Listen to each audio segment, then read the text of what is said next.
Scientists and environmental activists have for years called for greater protections for Australia's Great Barrier Reef, but on Friday, the United Nations World Heritage Committee declined to declare the reef in danger. Greenpeace Australia Pacific's Chief Executive Officer, David Ritter, tells the Reuters news agency the move is a mistake.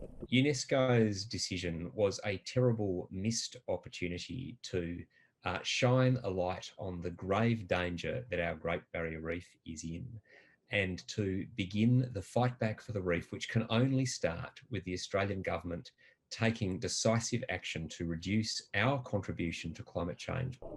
UNESCO recently recommended the in danger classification, but Australian officials launched an intensive lobbying campaign against it.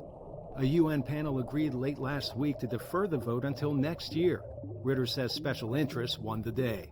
It is difficult to imagine how much more in danger the reef could be. So very clearly it is vested interest agendas that have triumphed here, not science, not common sense, and not the best interests of the Great Barrier Reef.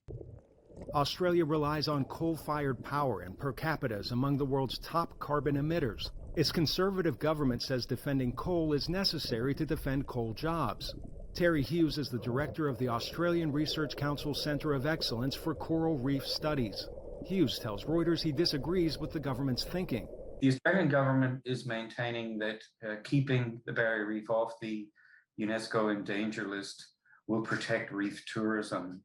I don't think that's true. The real threat to reef tourism is Australia's love affair with fossil fuels. The Australian Environment Minister Susan Ley said in a statement the Great Barrier Reef is, quote, the best managed reef in the world, and pointed to the government's $3 billion investment in its protection. But experts worry that won't be enough to safeguard the biodiversity they say is severely imperiled.